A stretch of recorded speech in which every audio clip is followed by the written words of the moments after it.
What's up, family? Gerald the Bossman here. You're tuned into the Bossman Show on AM 1010, AM 1430, 1055 The King.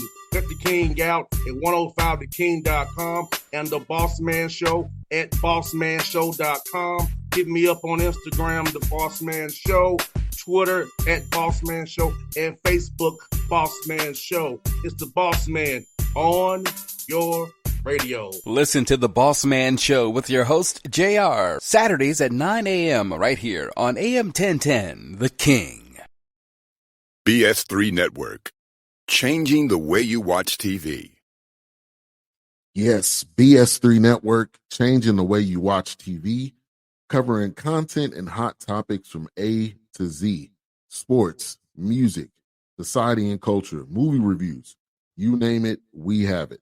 Check it out on bs3network.com or check us out on Roku, BS3 TV on Roku, as well as check out your favorite podcast on all podcast platforms or Spreaker.com/BS3 Network. You are now tuned to BS3 Network.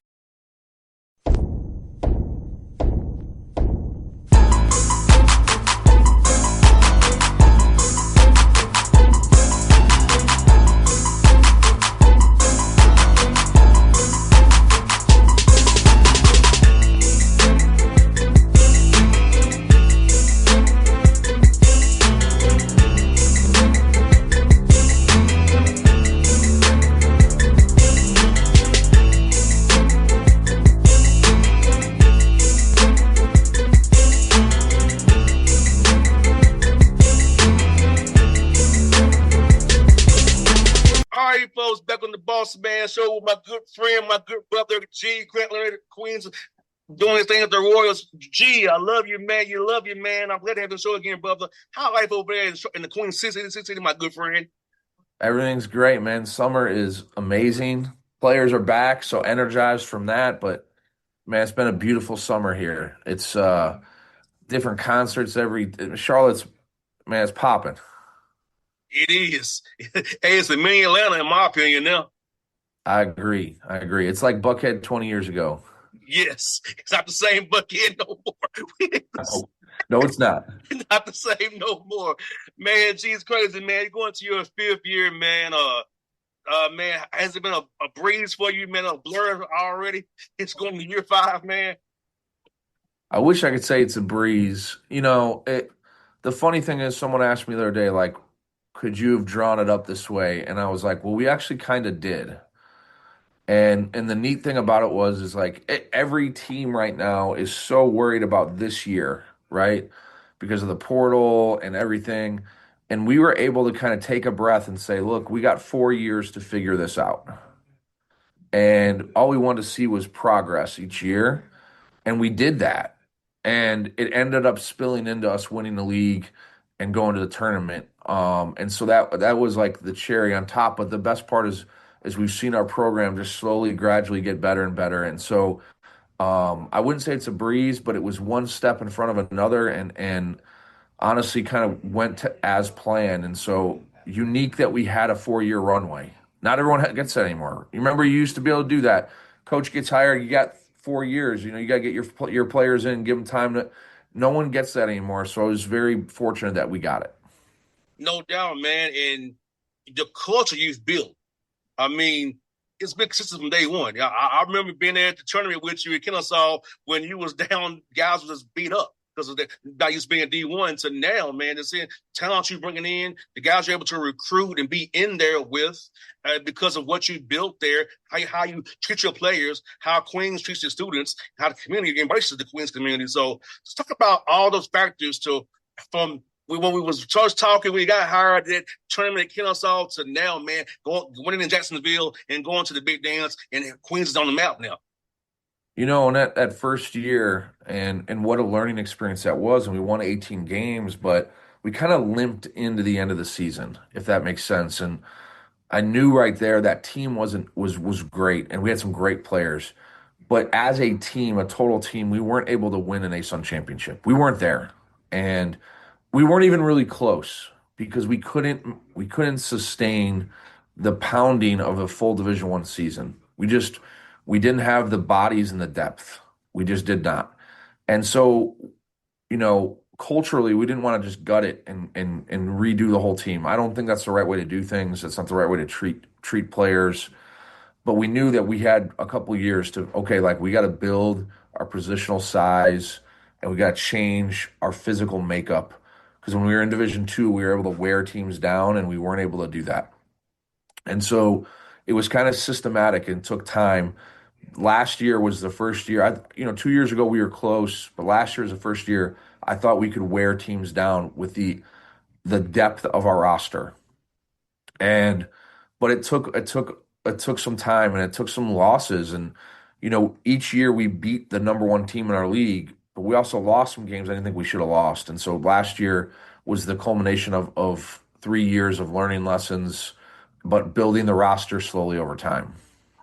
And no doubt, G, this year's roster you have, man, is it's got a lot of y'all redshirt sophomores, junior sophomores. It's about still having that zeal to coach young guys and show them to develop these young guys into players so they can go make money playing in Europe down the road. Being where they fit are right now, of course, but getting them to that point where they can go make money for years with their career after coming through your program and being trained the right way. Been around guys in the NBA who you're around, who come through Queens and practice and show them how it's done. Yeah, I think it's unique. And so I guess our philosophy is we want to have the most talent at the end of the year. And right now, I think the place where you can get talent above your level is high school kids because they're not getting recruited as much. And so I think this year, our freshman class, I think we have two or three kids who are well above our level talent wise. They're just not experience wise. And so with that, you gotta take freshmen and you gotta go with some quick lessons to say the least. But they're talented and they have a lot of ability, and so our roster probably won't look like a lot of teams in the ASUN. We'll have different positional size and length, along with skill and speed and physicality. We added a little bit this year. We've gone up in that level every year. But I'm gonna have to kind of wipe some noses and deal with some freshman boo-boos. But I like that part, that teaching part, and the guys that were in our program last year's freshmen, Jordan Watford and Isaiah Henry, they both taken gigantic jumps, and you can see that. And they're more talented than a lot of players in our league because they were really talented freshmen. And so we're going to keep doing that, and we're going to probably lose a couple games in the non-conference season, and I'm okay with that because it's what matters. What happens is what we do in the ASUN. No doubt. And G, well, I want to ask you about that. I saw where the UAC broke off and the ASUN kind of stayed. So if you can explain to the listeners and myself kind of what's going on there so we can be fully engaged and on point with that, man. Yeah, so the ASUN, the WAC had the WAC was about to fall apart. So the ASUN commissioner Jeff Bacon, who's an unbelievable leader, saw an opportunity, and he basically bought the WAC, and so the ASUN conference also created, they got the WAC, so we have two bids, and they created the Conference, United Athletic Conference, and so it's two conferences that have like things. So and that consortium or joining of leagues is called the Unison, and it's the United and ASUN together. But we have two separate leagues and two separate bids. So five teams from the ASUN moved to the United and joined three teams from the WAC, Tarleton, Abilene, and Arlington, and then they added Little Rock from the OVC, and then five teams from the ASUN, Austin P, Eastern Kentucky, North Alabama, West Georgia, and Central Arkansas. So the United now has nine teams. Well, that left seven teams in the ASUN, and we added West Florida, so now eight teams. So there's 17 teams for two bids instead of 12 teams for one bid. So if you do the math, that's good for everyone.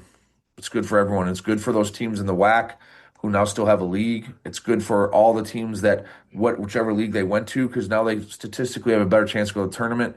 And now it's two conferences spanning more geography and more great cities in the South, and it just strengthens our league and our consortium together. So do you all play it's like 16 games in the A-Sun and a few against the United too? Is that how it works, G? It'll be 16 games in United. There'll be 14 games in the A-Sun, so we'll play every team twice. Okay. And we're going to have four, some teams have five, but four crossover games. So our crossover games, we're going to play North Alabama and West Georgia on the road, and then EKU and Austin P are going to come play at Queens. And those games will happen before conference play starts in late December. And so excited about that because it's like opponents. And, our non-conference schedule will get released here shortly. We're going to play 26 like opponents, and then we're going to play six high major teams. Good deal, man. And you're part of the marathon, Wilson State Marathon. You're part of that. So talk about how fun that was last year and do it again, man. Yeah, I mean, going to the tournament, what an amazing experience, right? Like March Madness and doing that, like it was a life-changing experience for our entire school. And our players all felt it and March Madness and Selection Sunday and the media and all that. And so it was what a season. And so fortunate to be a part of that. And to watch all of that. And I really thought that our non-conference schedule and playing all these really good teams we played last year, Virginia, Villanova, Arkansas, Auburn, and Wake Forest, prepared us for our conference season, which we started off 7-0, and that laid the foundation for us being ready to win a championship. And so, hoping that our schedule will do that again this year. And G, you always promote from within, man. And DB's now associate head coach. Sean Evans been up as assistant coach, man. Talk about how important it is to elevate guys who are already within this program culture to higher positions to just prove that they put in the work that they'll move up because their work will be valued even more. It's so parallel to our culture with our players. You get here and you got to earn it.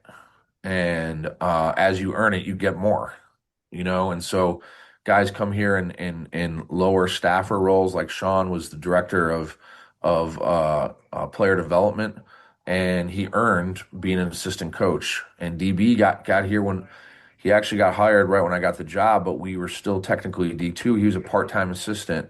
Well, now he's the associate head coach, and he's earned that through 4 years. And our staff camaraderie and chemistry and culture is very similar to our teams, and like you want something, you got to earn it. And I think it all goes together. And for me, you get to see how hungry guys are, and the biggest thing is they build habits the Queens way, and they get to learn how we want to do things, and that's really important. I really believe that. And G, like I saw on Instagram, you all had a bounce out the stigma event. And G, you probably know this, like my favorite cousin, he's developmentally delayed, and my best friend has a developmental delay issue as well. So for me, it warmed my heart because two people I'm very close to are in Special Olympics. And so come by how important it was to have those kids out there, give them opportunity to enjoy basketball and be accepted and loved for that time out there at the Curry Arena. Yeah, I mean, first of all, bounce out the stigma, man. Mighty Mike does that event every year, and our guys get to volunteer and spend time with those young men and women that have autism and are trying to fight through that with basketball. And our biggest message to them is like, don't ever let anyone tell those kids they can't do something. And our players, we were told by so many people that we couldn't go to the tournament. Oh, you guys will. That'll take years, decade to do.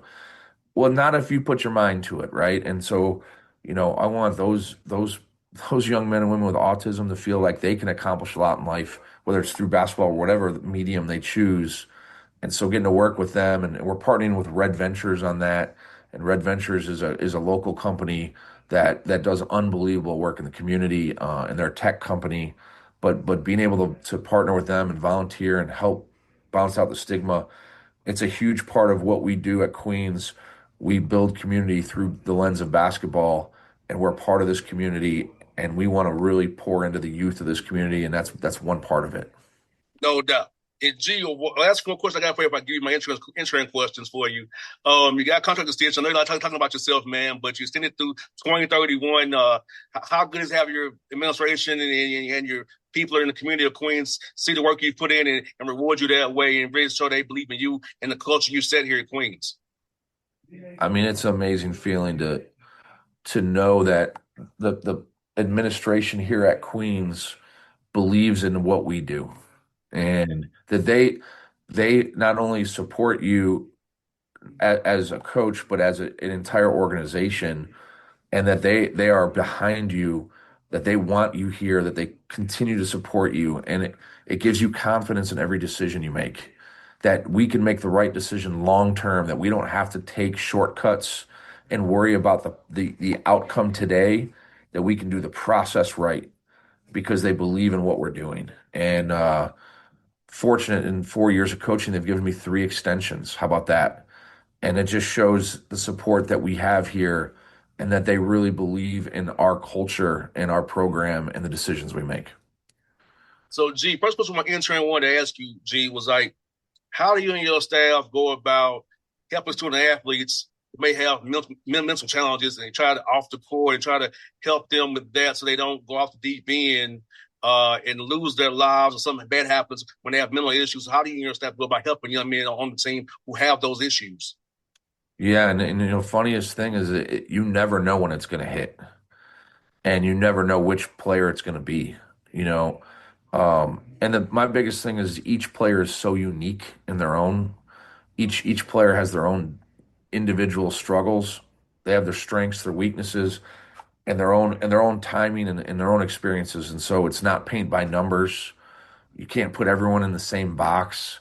You got to meet each student where they're at individually, and you have to have a staff that really believes in that.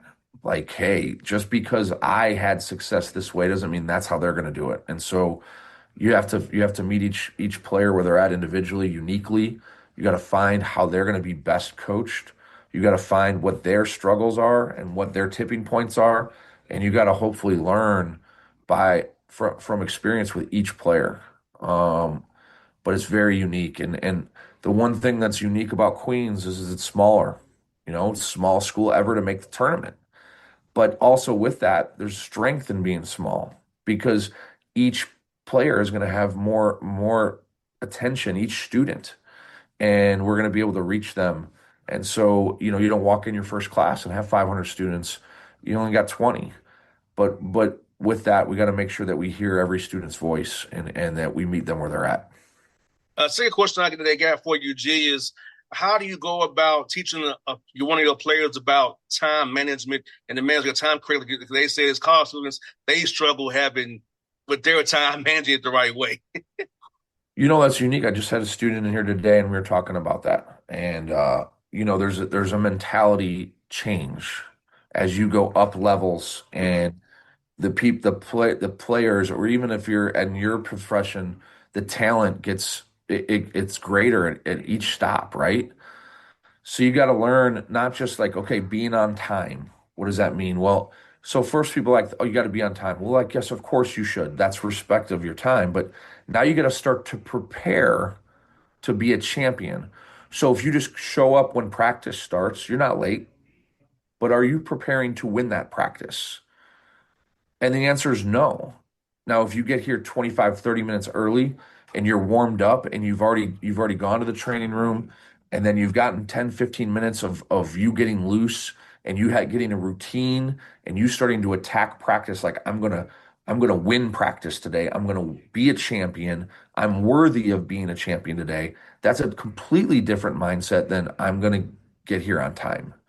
And so with everything you do, whether it's film, whether it's class, whether it's how I approach myself on campus, am I preparing to be worthy of being a champion? Not even to be a champion, to be worthy of it.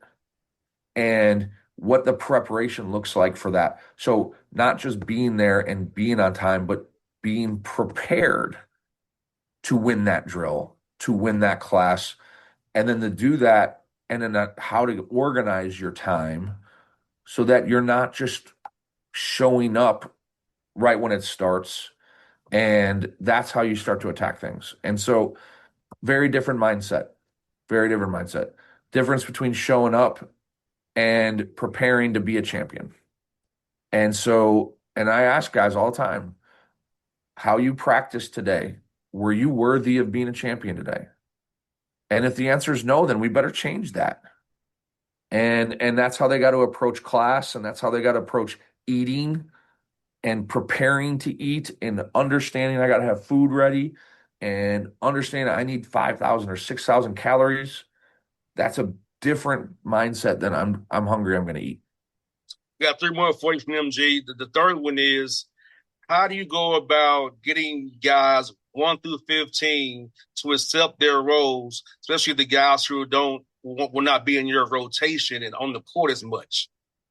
Yeah, that's a great question. So, first of all, like every coach comes into it with a plan. I have an understanding of where my roster's at, right? The higher levels, they have more experienced players.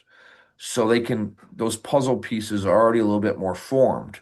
When you have younger players like we do, there's a lot more variance in what each piece is going to be able to accomplish. And so the biggest thing is first, like players got to learn, like, how do I take losing out of the equation? And losing is like bad shots, turnovers, fouling, not getting back on defense, not boxing out. Like those are losing things. Well, so how do we start to then prepare? We're not going to do those things anymore. Now we can start making shots. Now we can get great shots. Now we can protect the ball and make easy plays. So that's the biggest thing is like players got to learn to play with their strengths. Well, some of them don't know what their strengths are. They think it's one thing, but it's really another. That's where experience trumps talent at times. So you first got to get players to understand what their strengths are, then to play to their strengths, and then they got to understand how to work together. And so, there's been times where we've had a really talented player and he ends up out of the rotation because he was not playing well with others. And so we always say at Queens, we play offense for each other. It starts off with running the floor. We run the floor for each other. We cut for each other. We screen for each other. We get paint touches for each other. And then once you start playing with that spirit, then we can kind of figure out what your role is. And when you recruit a more experienced player, you have a much more solid idea of where their role is going to fit. And I also think there's an art to creating a roster where guys can fight and their roles can change a little. That's good. But also, you don't want all experienced players because then they're not going to get what they want. And I think that can be toxic to the end of your bench. So I think there's a balance to having different ages and guys understanding that their roles can change if they work and change their habits. But I do think all of it kind of has to go together, and it's never easy. And the teams that figure it out are usually the ones that win. Spoken is in the world of NIL. How do you go about teaching student athletes about financial literacy? Because we have to pay taxes on our NIL money, and we get a lot of money in our pockets. So how do you go about teaching your players about managing money and balancing their books the right way so they don't go broke with the NIL money that we're receiving? Taxes. We got to pay taxes. Um, I think that there's a responsibility to, as we're in these young men's lives, and they're getting money for the first time. Basically, this is their first job. Think about it like that. So, and then the unfortunate part is a lot of times when you go get your first job at McDonald's, or I worked at a catering company and I washed dishes. Well, they took the taxes out for me. Okay. Well, these guys are technically 1099 miscellaneous employees. So they're independent contractors. So they don't have their taxes taken out. So you've got to hopefully set up a system for them where they put some 25% away, and then hopefully they can start their own LLC and they can start to write off certain expenses to lower their tax liability. Um, and legally do that, right? And do it the responsible way. And so you got to have some educational forums for them where they're going to listen to different money managers and or tax accountants and or people that will help them start LLCs. that can help make sure that they do the right thing with the money. And, obviously that's hard for some kids because they've never seen it. And but I think if you're doing the right thing, you're going to help your kids through this instead of kind of just ignore it and hope it takes care of itself. And very fortunate at Queens, we have a lot of engaged alumni who will give that advice and or consult for free because they're trying to help those young men out. The last one for you, G, that they asked, we want to ask you, ask Coach Leonard, what is his most fun part of his job that's non-basketball? So the sweater thing has become unique. And so you say wardrobe, okay? That's what it is. But it's gotten so fun that companies are starting to try to reach out to sponsor the sweaters.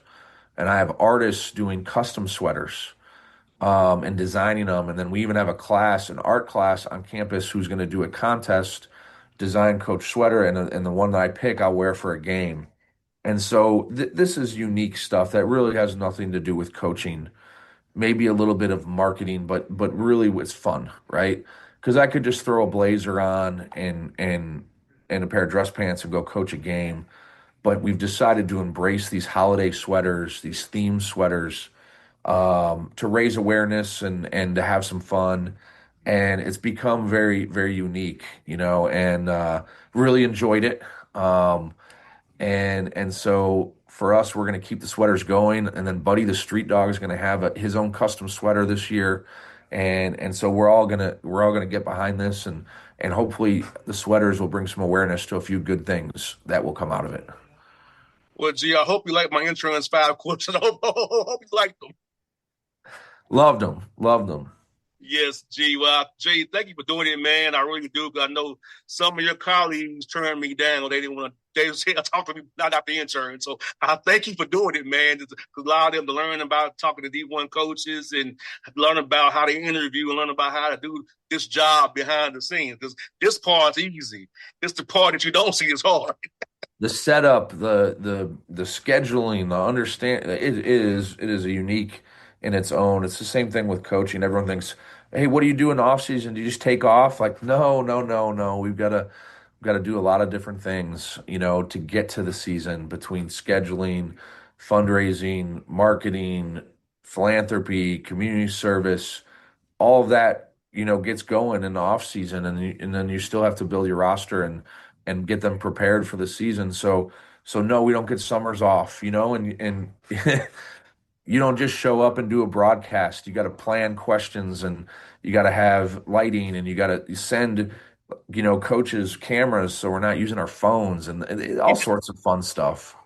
Yes, and also schedule with you all, around your schedules, have relations with you all. That's why I went to Lake Point and the soup scene and tomorrow, so I could network to get guests on the show. Exactly. So it's all about that thing. And I told these young interns, G, that these 5 weeks you're with me, you'll learn more than you ever learn in your classes. 100%. I'm doing it for real at a high level, and I'm a one-man show. I know that's true. Like you'll get more real experience through your internship and doing it than a lot of the stuff in class. You'll learn some neat things in class, but the real stuff is when you got boots on the ground. No doubt. But G, man, thank you for all your time. Always, brother. I love you, man, and I'll see you soon, my guy. I appreciate you, my guy. We'll talk soon. All right, brother. Talk to you, buddy. BS3 Network, changing the way you watch TV. Yes, BS3 Network, changing the way you watch TV, covering content and hot topics from A to Z, sports, music, society and culture, movie reviews, you name it, we have it. Check it out on bs3network.com or check us out on Roku, BS3 TV on Roku, as well as check out your favorite podcast on all podcast platforms or Spreaker.com/BS3 Network. You are now tuned to BS3 Network. What's up, family? Gerald the Bossman here. You're tuned into the Bossman Show on AM 1010, AM 1430, 1055 The King.